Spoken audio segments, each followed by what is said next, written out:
Hi, my name's Professor Brendon Stubbs and I'm a senior researcher at King's College London, and I do research all around how movement, exercise, running and all types of sports can improve our mental health across the lifespan. This is a really novel piece of research to try and understand the relationship between movement, exercise and sport and people's state of mind or people's well-being. And this is a project including 26,000 people across 22 countries to look at that exact question.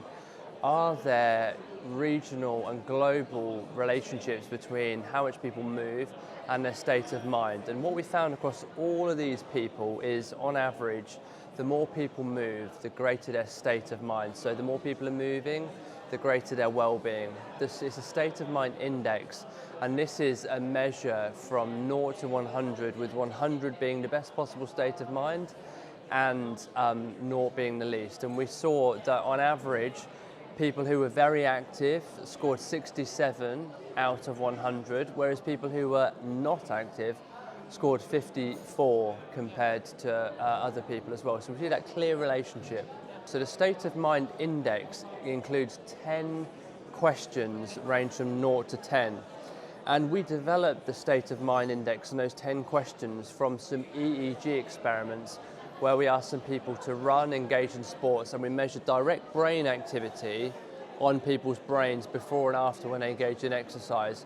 And we identified 10 individual pathways where people's brain were engaged in exercise, and those were translated into the questions to try and capture people's state of mind index.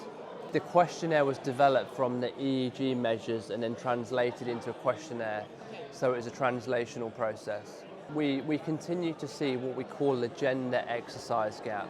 So on average, we're seeing that women are engaging in less exercise than men on average. But we also see that the more women engage in exercise and sport, the greater their mental health benefits as well. So this is an important gap which we really want to close. And we also see a really interesting phenomenon where between the ages of 15 to 17 seems a real critical window. When people engage in physical activity and exercise, they have much better well-being as later on in their life.